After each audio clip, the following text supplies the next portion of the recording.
Okay, so first things first, the land acknowledgement. We sit on the traditional territories of many great Indigenous people on the land that today is known as Chatham, Kent. Originally, this land was inhabited by folks from the Three Fires Confederacy, the Ottawa, the Potawatomi, and the Ojibwa. These Indigenous nations are known as the Anishinaabeg and the Lunapui. We also sit alongside of the Wikjang Walpole Island First Nations. All of these were established. All of this today that is known as Chatham, Kent was established. Sorry, there's someone I'm just going to let in. We know it today as Chatham, Kent, and all were part of the McKee Purchase Treaty of 1790. And also, and you've heard me refer to this before, this was also laid out in a treaty called the Dish with One Spoon Wampum. And we consider it now the home of many of these great First Nations. And what this land acknowledgement is about is to acknowledge that we have a mutual responsibility, that we share the obligations and the privilege to be stewards of the land and the water. And today, these responsibilities extend to all people. And so as beneficiaries of the treaty, we recognize these responsibilities and our responsibilities towards Mother Nature that nourishes and sustains us. And I know that I mentioned to you that I one time had some wonderful training opportunities with some folks from Walpole, and they shared with us exactly what was meant by the One Dish, One Spoon Wampum Belt Treaty. And so I have that with me. I don't know if you can see this very well in your screens, but the wampum belt is this, and it's a white beaded belt with this purple and then a white center and the purple represents the bowl, and the white in the center represents the one spoon. And so I kind of wanted to just explain that to you. It's a treaty, an agreement, and a promise, and it was between several different First Nations folks, the Anishinaabeg, the Ojibwa, and the Haudenosaunee, which is an Iroquois people. The purple circle design in the middle, as I mentioned, represents the bowl. And the purple color itself has a significance, and the purple beads that are used, that represents sharing and respect. The white design that's inside the purple dish represents the one spoon, and the color white represents mindfulness and peace. The One Dish, One Spoon is a common metaphor for the responsibilities that are essential in sharing land, food, and resources, and having open and peaceful hunting grounds, because that's very necessary. It was very necessary, and it continues to be very necessary for the survival of all people who share this land. This treaty was strengthened. It attempts to strengthen the mutual respect for sharing. The One Dish, One Spoon is a teaching and reminder to both Indigenous and non-Indigenous people that we should take no more than what we need and always to be mindful of the needs of others. So I'm going to kind of put that away, and I kind of really want to incorporate that somehow in a more fuller, richer way into the land acknowledgement. So I got to take a little bit of time with that, but I just found it this afternoon, and I was a little bit busy this afternoon, and I didn't have a great amount of time to kind of do that, but I will do that. So I came across some interesting poems that are specific to the month of May. And this one is a very old poem by a poet named Thomas Dekker, who was a writer, poet, and playwright during the Elizabethan and the Jacobean era. So there was Elizabeth I, and then her heir, who was James I of England and James VI of Scotland, same person. But this poem overflows with praise for the bright May days. So I thought you might enjoy this, since, hundreds of years ago, and yet that sentiment still pertains. Oh, the month of May, the merry month of May, so frolic, so gay, so green, so green, so green. Now the nightingale, the pretty, oh, sorry, oh, and then did I unto my true love say, sweet Peg, thou shalt be my summer's queen. Now the nightingale, the pretty nightingale, the sweetest singer in all the forest choir, entreats thee, sweet Peggy, to hear thy true love's tale. Lo, yonder she sitteth, her breast against a briar. But oh, I spy the cuckoo, the cuckoo, the cuckoo. See where she sitteth. Come away, my joy, come away, I pry thee. I do not like the cuckoo, should sing where my Peggy and I kiss and toy. Oh, the month of May, the merry month of May, so frolic, so gay, so green, so green, so green. And then did I unto my true love say, sweet Peg, thou shalt be my summer's queen. So as you can see, very dated text, but still that sentiment of joy and green. And here's another one called On a Lane in Spring. And this is a sonnet. And by John Clare, who, well, just listen. I think you'll enjoy this. A little lane, the brook runs close beside, and spangles in the sunshine, while the fish glide swiftly by, and hedges leafing with the green springtide. From out their greenery the old birds fly, and chirp and whistle in the morning sun. The pilewort glitters neath the pale blue sky. The little robin has its nest begun. The grass green linnets round the bushes fly. How mild the spring comes in. The daisy buds lift up their golden blossoms to the sky. How lovely are the pingles and the woods. Here a beetle runs, and there a fly rests on the arum leaf in bottle green, and all the spring in this sweet lane is seen. And I have one more, I couldn't decide. And that's because it's about Buddha. And I thought, oh, this is so appropriate for our practice. So hopefully you can indulge me a little bit more. The Buddha is not a god, but human. The Buddha's image is not an icon to be worshipped. The Buddha is you, is me. The Buddha you see is just a reminder. It says simply, all you need is this quiet sitting. The answer is inside you. You carry it like a seed. Only listen inwardly to stillness and to silence, beneath all thought, emotion, and sensation, to know the lotus and its flower unfolds. The Buddha. Yeah. Okay. So for tonight's practice, I thought we could, get started with just by our breath practice. I think that's a lovely way to always sort of commence most things. I know that when I sort of begin something, or I'm, arriving somewhere to receive some information, or I get to a place that maybe took a bit of time or energy to get to, it takes me a little bit of time to sort of really, as I say, arrive.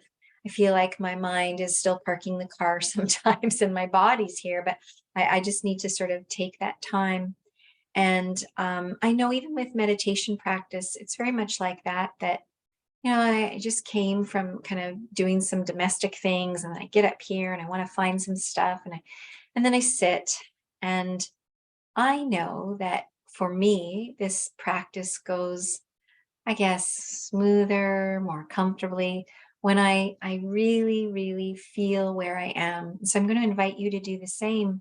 And that means to really notice, the posture that you're either sitting or reclining, whatever's comfortable, and just really feel into that posture. So this means to notice what your body's doing. If you're sitting upright or if you're reclining, can you notice points of pressure and contact with whatever surface is supporting you?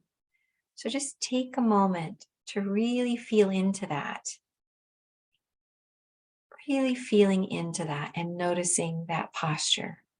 It doesn't have to take long. Just really feeling your seat, maybe your feet on the floor.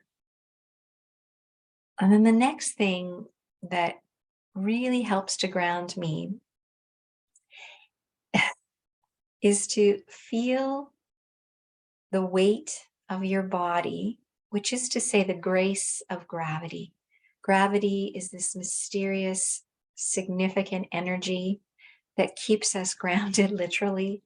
And if we can just take a moment to really pause and notice the weight of our bodies as we sit or recline, and then a breath in.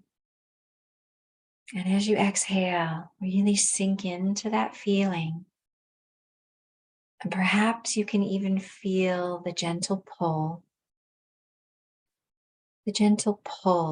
of that graceful energy. And then another image that comes to mind is of being very, very gently rocked by that energy. And if it serves, taking another breath in through your nose.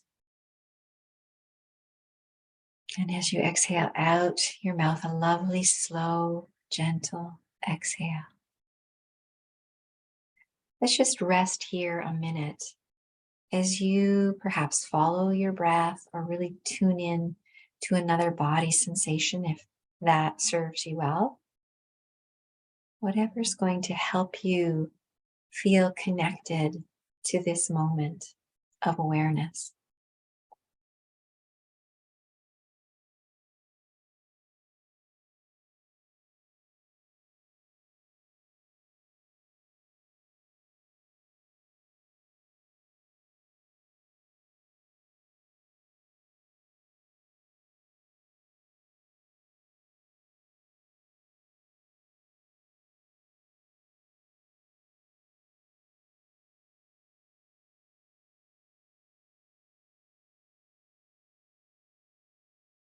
Nice. And the next thing that I'd like to invite is to bring some relaxation to ourselves. Maybe we've had a hectic or busy day, or maybe not. In this moment, bringing awareness to your body, sort of learning from the wisdom of your body what is needed in this moment. And so becoming aware of your head, your face, and letting your eyes be soft if they've been working all day. Noticing perhaps the warmth inside your ears if you can bring some focus to that. What about a coolness to your cheek or tension or pressure in your jaw? What's your tongue doing? Is it relaxed? Can it rest? Maybe unhinging your jaw, letting it fall open so slightly. Taking a lovely gentle breath in, I'm going to invite you to do that cyclic breath that I shared with you folks a couple of weeks ago, where you breathe in deeply and then take another gentle little sip of air in through your nose, and then a lovely, slow, gentle exhale out your mouth. Let's try that again. Breathing in. A little bit more. Slow exhale out your mouth.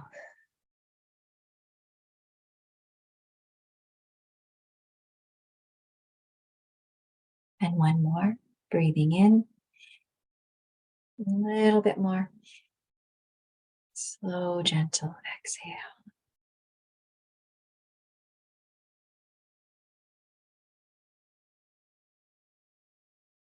pause here for a moment. Notice if that created something different in your system. Did that bring some more relaxation or did it cause something else? Just wanting to be aware in this moment. I'd like you now to bring your awareness to your shoulders and your neck, just how they're connected by those thick bands of muscles, the trapezius muscles. Really sensing into that, all the tissues and the muscles and the blood and the bone from the inside out. Tuning in to that part of your body that does an excellent job connecting neck and throat to shoulders. Shoulders connected to arms, but we'll get to those in a minute. Just now, deep inside those muscles, feeling whatever is there to be felt. Maybe there's not much to notice at all, but maybe there's some tension or tightness. Or maybe there's the gentle pull of the weight of your arms. Breathing into that now, taking that breath in that I invited you to do, breathing in. Another little sip.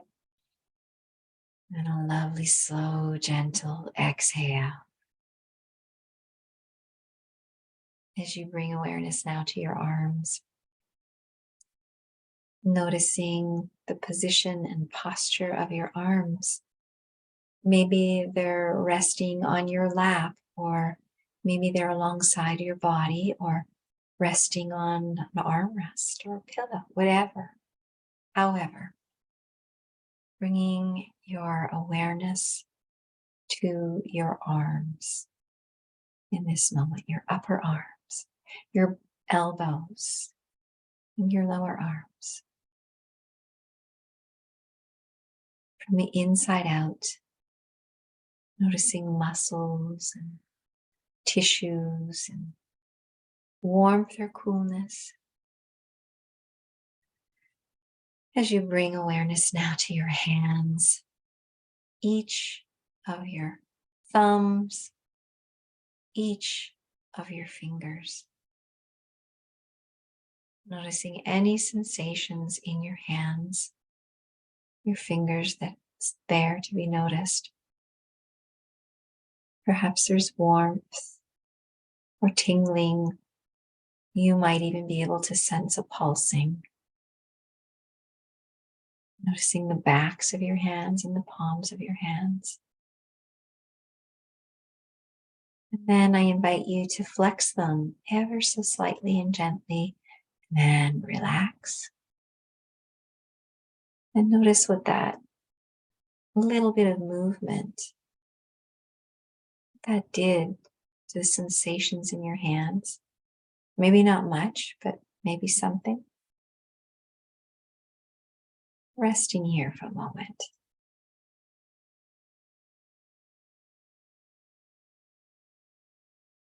Hands work very hard all day long.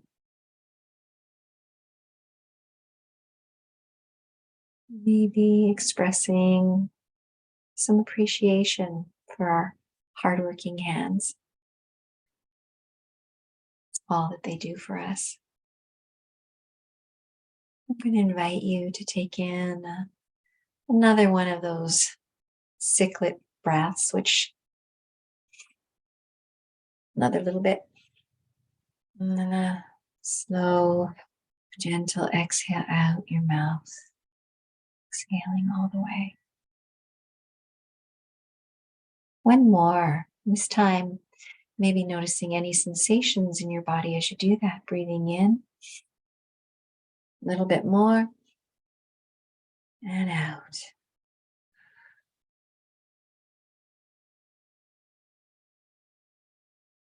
Let's bring our awareness now to our upper bodies, our chests and our back, collarbones and shoulder blades, and the rib bones that move, the sternum that sort of connects the ribs all together and does an excellent job protecting our vital internal organs,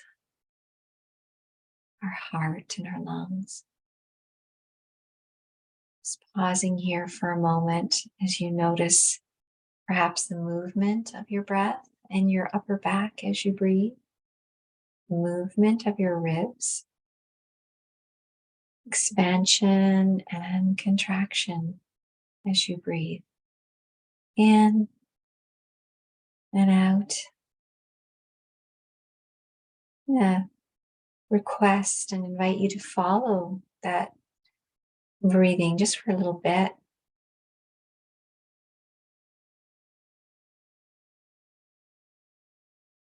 Knowing full well that as you do this, your mind may wander. So normal. Just invite yourself back to the breath or the sensation of movement. Just come back. Not a problem at all. Just come back. Start over. Begin again. Whatever phrase sort of you feel the most comfortable with. As long as you never, never, never feel that you're doing something wrong or that you can't do it.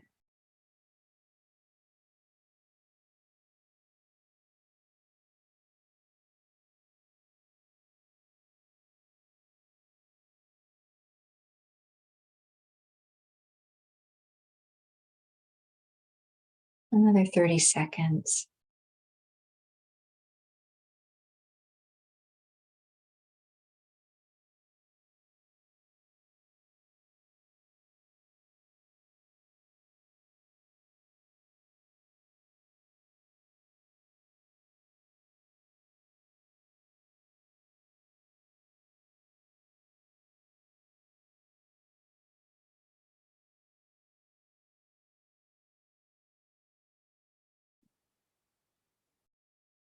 Nice.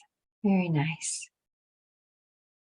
If it serves, taking in a bit of a deeper breath, another little sip, and a lovely slow and gentle exhale as you bring awareness now to your abdomen and your mid-back. Abdomen, mid-back, low back, and perhaps lower abdomen. We'll do all that at once. The softer parts of our front and the parts of our back that can kind of complain sometimes. They are overworked, and especially if we've done a lot of standing or sitting. So just perhaps tuning in and acknowledging this part of your body that maybe you've been ignoring or not paying too much attention, or maybe even taking for granted, especially all the work that our abdomens do for us, all that digestion and like clearing the blood and filtering as the kidneys do, all those things. So important to our bodies. Just resting there with your awareness of your midsection.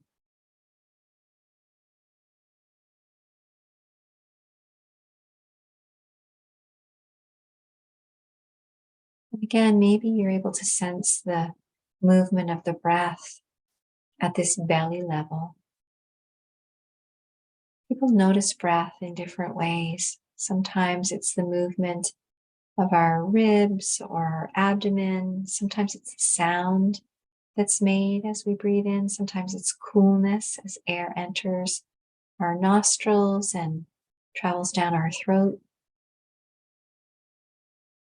However you're noticing your breath in this moment, or the movement of your midsection, all of it is just helpful information. Very special information that is about you and your unique body and your graceful awareness of your body in this moment.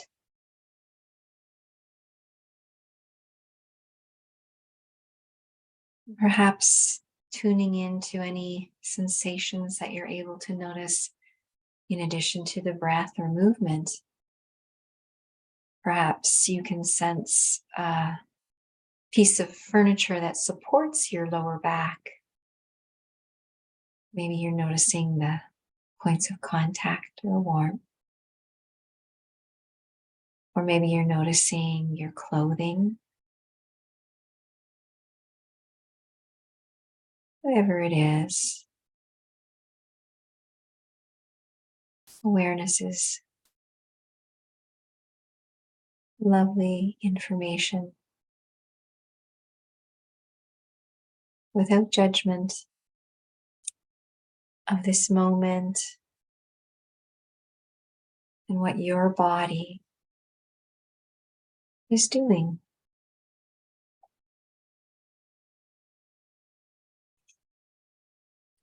Taking a lovely deep breath in and a little bit more, and then slow and gentle exhale. Let's bring our awareness now to our sit bones, our hips and our buttocks and our genitals and our pubic area. Noticing whatever sensations are there to be noticed. Perhaps you can really sense into the weight as you sit, if you're sitting on the surface that you're sitting in, the connection that is there. And again, that gentle support that pulls as you sense into the weight of your entire upper body that's resting on those sit bones. Very strong, supportive sit bones. Your hips, your pelvic area, and resting there for a moment as you sense in all the tissues and muscles and bones that make up this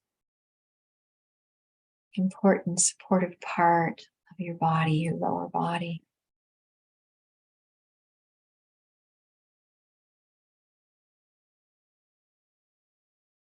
Gently pulling and holding you upright.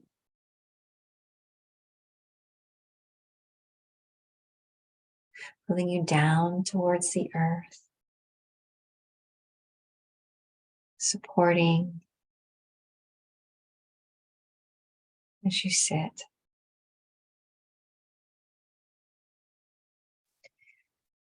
Taking a breath in, extra little sip, and slow, gentle exhale.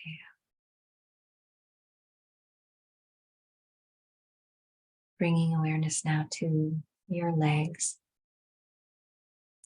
Your long legs with the long bones, the longest in your entire body, with the largest muscles. Really sensing into your legs. If your hands are resting on your upper legs, perhaps sensing into the warmth. Maybe you can feel the flatness of the backs of your legs as you sit and connect with the chair, whatever surface you might be resting on. Noticing the posture of your legs. Are they straight? Are your knees bent? Are they folded? And if I invite you to gently adjust and move your legs so that you can really sense into the weight of them, the heaviness of them, the power of your legs.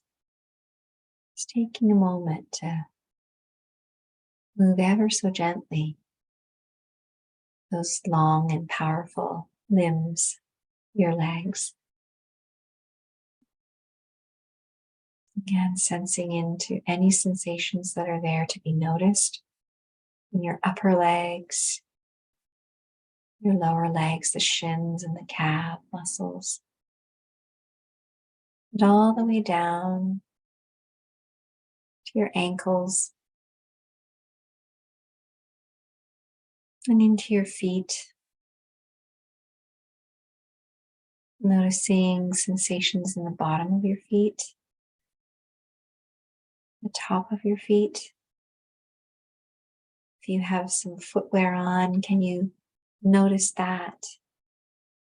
Perhaps even in this moment, wiggling or stretching your toes if you can, noticing the aliveness that stimulates there.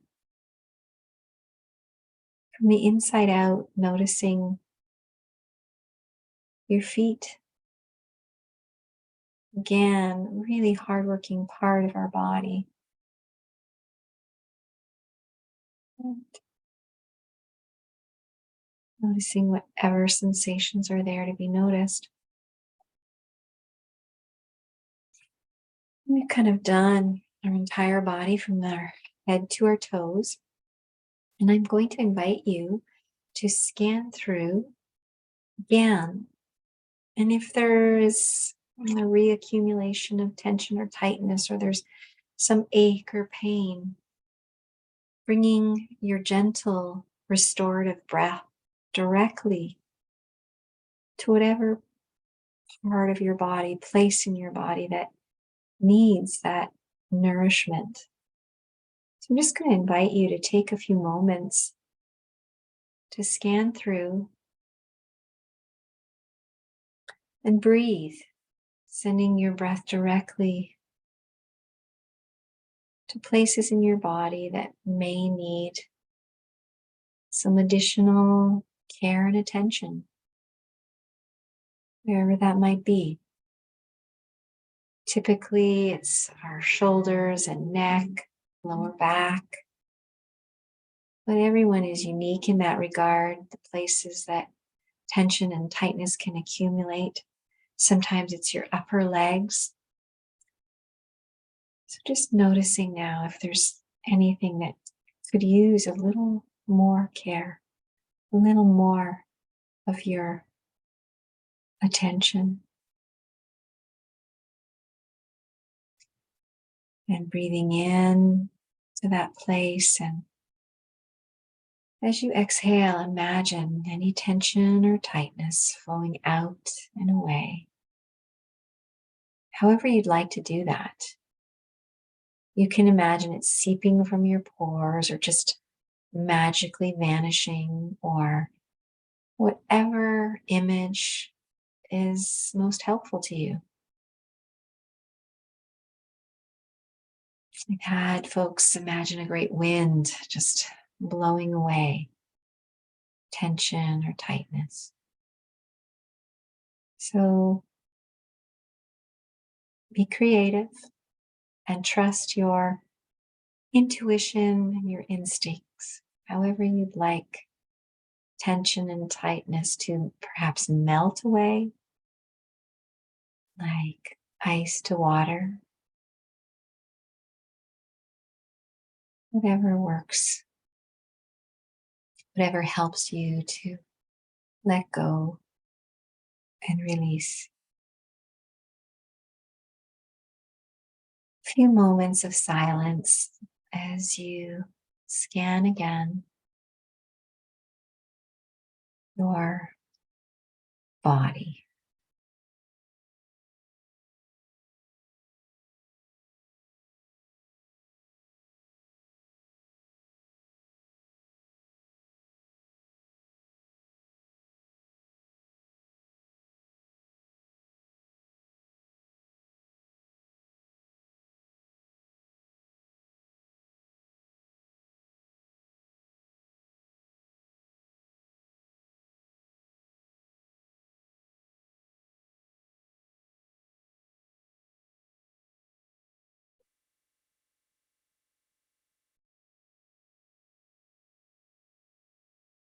About 30 seconds more.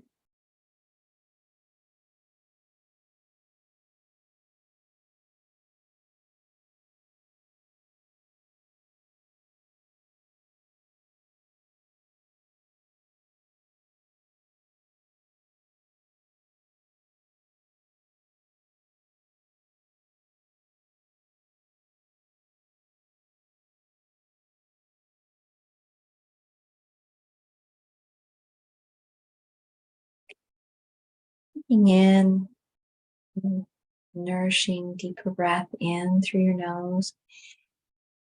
Little sip more. Slow and gentle exhale. If your eyes have been closed and you're sitting in a bright room, being very gentle and fluttering your eyes open, maybe even shielding them a little bit.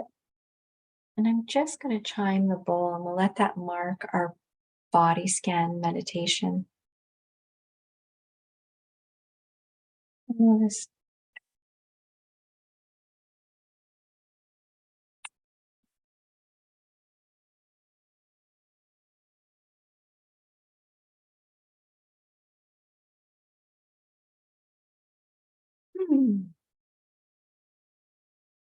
Just taking a moment now to kind of observe what's happening in your body, mind, no separation, but what's happening.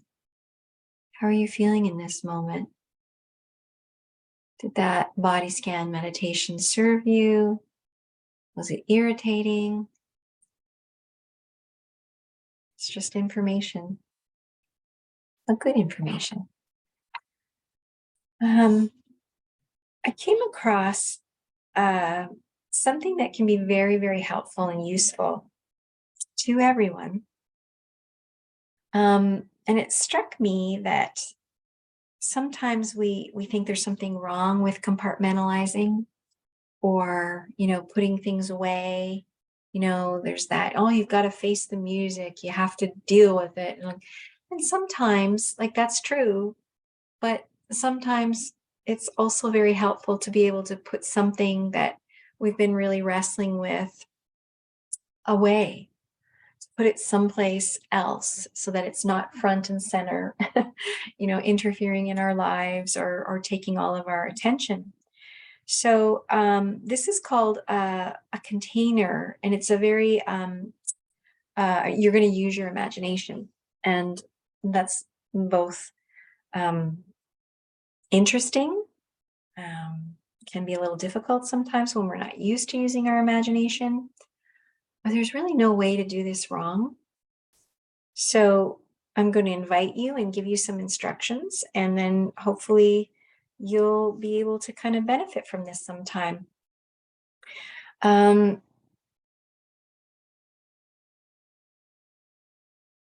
Okay, so allowing yourself to sit comfortably again, and hopefully you're feeling a little bit more comfortable than you were before.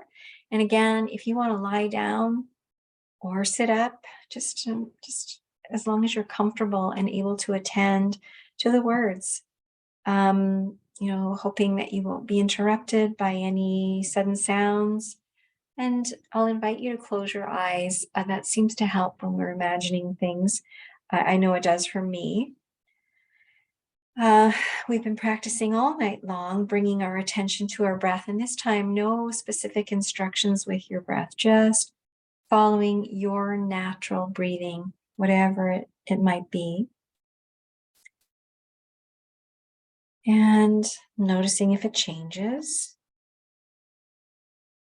but really following your natural rhythm of breathing in and out, rising and falling, maybe even noticing the pause, if there is one, between the inhale and the exhale.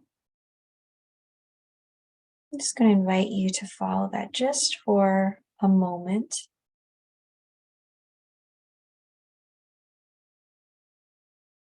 Just allowing yourself the time and the space to be in direct contact with your breathing.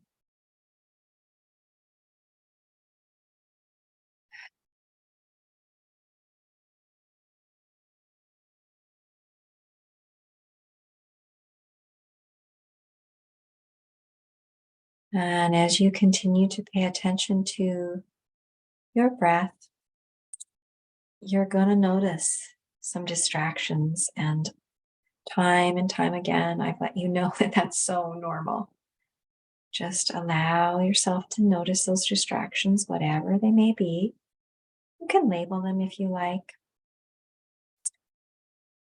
That's not necessary and that doesn't always serve people, but if it does you, sometimes that allows us to sort of sweep them away.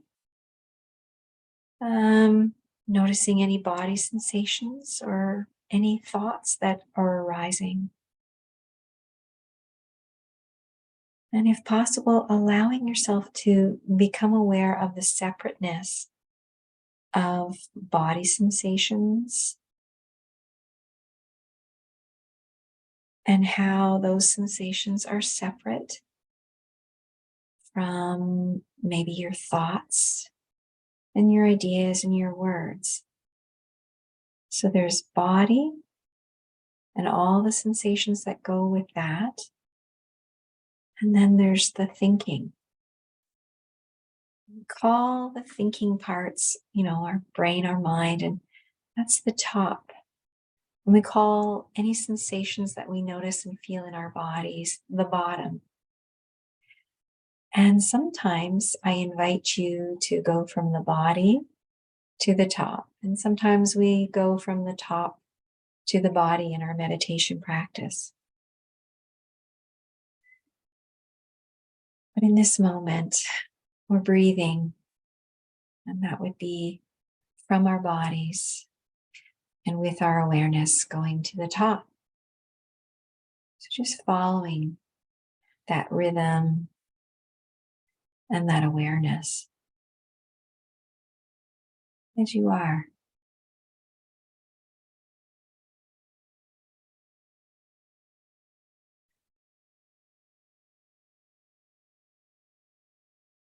And as you continue with this focused awareness, you might notice that you've lost contact with the breath. Maybe you got a little caught up in a thought or an idea or a plan, or maybe another body sensation kind of pulled you away from your awareness of the breath.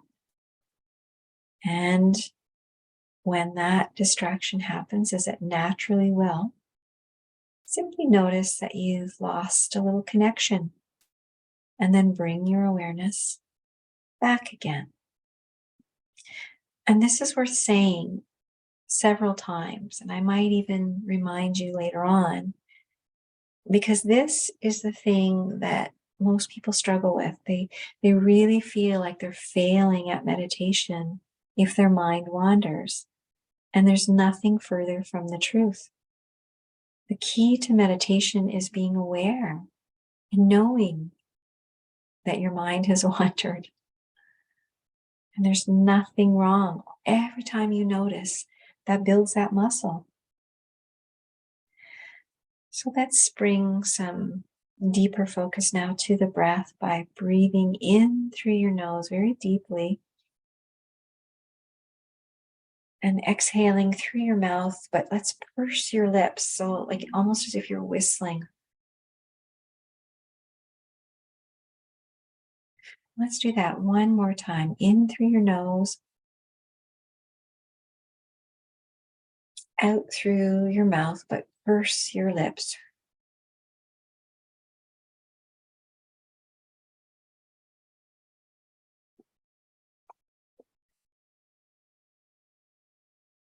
Now, the next instruction is that we're going to create a container. And it doesn't matter what kind of container it is, as long as it can hold any material, any thoughts, anything that you perhaps don't want to hold any longer. And if you were to do this, and I'm encouraging you to, but as you do this, I just want you to let your imagination be completely free. This container can look like anything. It can look like Tupperware, Rubbermaid, or a hat box, or some other kind of, a safe, or a bin, or it could be a seashell. It could just whatever pops into your mind as you think about a container. It can be pleasant It doesn't have to be beautiful, but it can be if you'd like to make it that way. It could look like a present that's all wrapped up with pretty paper and a bow. In short, there are no rules about what your individual container is going to look like or how big it is. This is your tool to use anytime. So I'm going to be silent for a minute and let you have some time to bring to mind your container, whatever it might be. It could be a book bag or a knapsack or a trunk or a piece of luggage. It can be a tank or a submarine or an underground well or a cave. Let's just give some creative thought to that.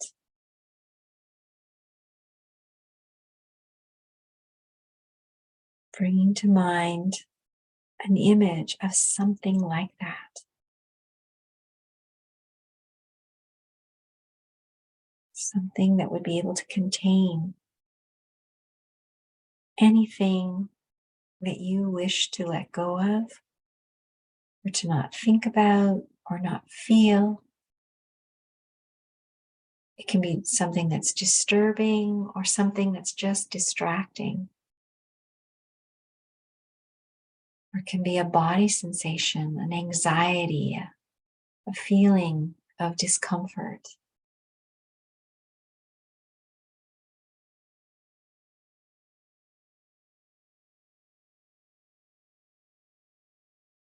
By now, I hope that you have something in mind.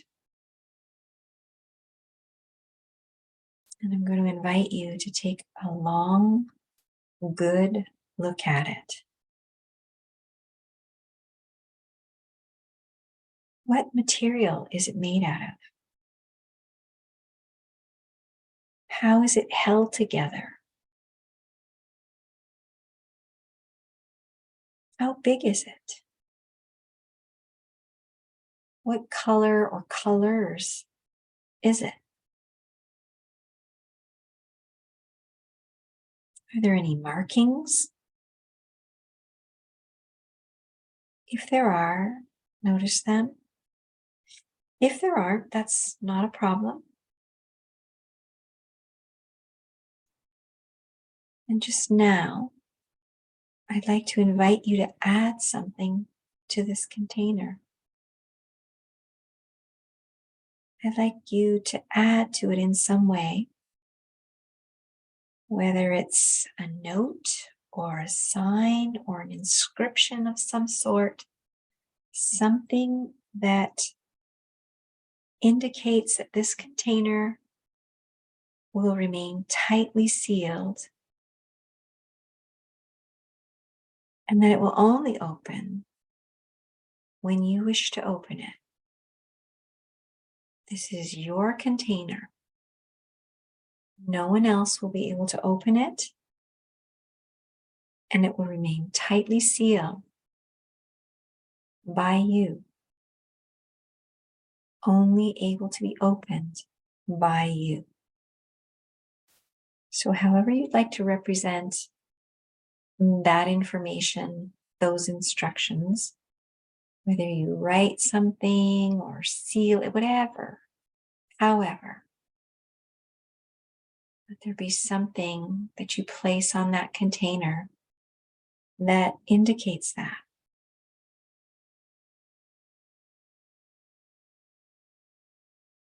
Only to be opened by you in service to you.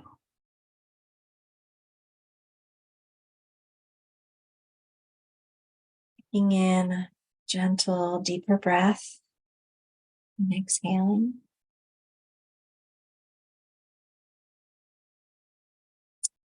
I invite you once again to look at your container with the message.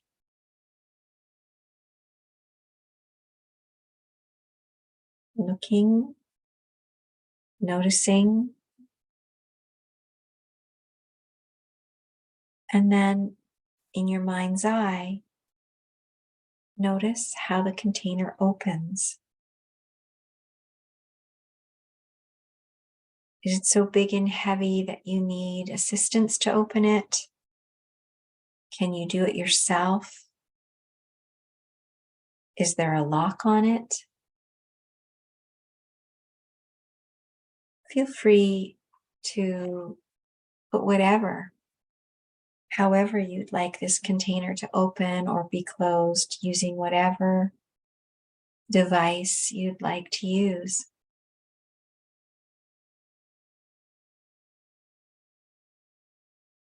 Taking in a deeper breath as you perhaps place the locks on these containers. Once the locks are in place, take a moment to open and close them, locking them and unlocking them. Noticing how easy that is or how it takes a bit of strength. Just in your mind's eye, seeing yourself opening and closing the locks to your special container.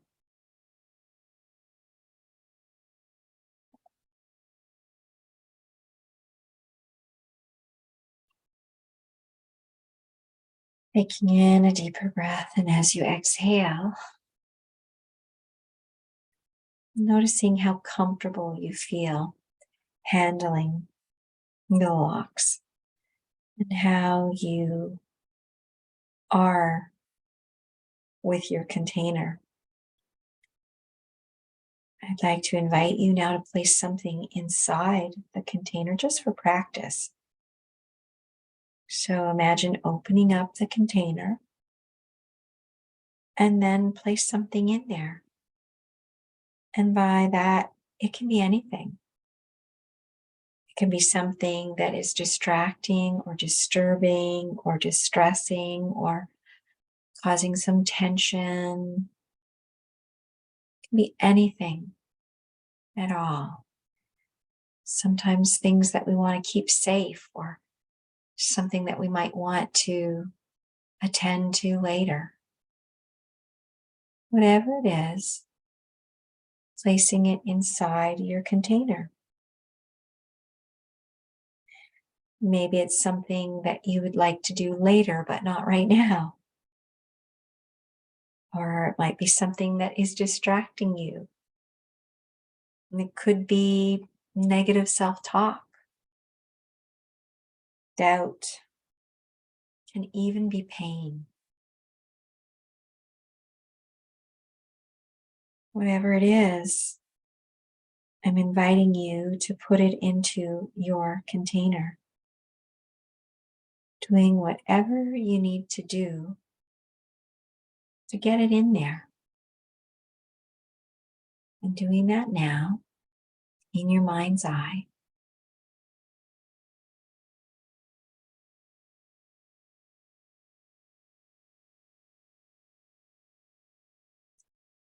And once whatever is in there, closing it up and locking the container. And breathe very deeply as you look at your locked container. It's very securely holding anything that you need or want it to hold on to. And notice now how that feels to have something that was inside you, distracting, distressing, disturbing, or just taking your focus away. How does it feel to have it outside of you and inside something else? Sensing that whatever it is, it's fully contained and it's safe in there. And, knowing that you have this tool, this container to use as you need to, for as long as you need to. Now imagine walking away from your container. And how does that feel in your body as you imagine walking away from it, leaving it behind you? How does that feel? Not having that heaviness or that distraction, or how does it feel in your body as you leave that container behind? Maybe your shoulders have dropped a little. Maybe there's a lightness. Maybe there's less tension. Whatever feelings of relief that you notice, breathe in deeply, noticing.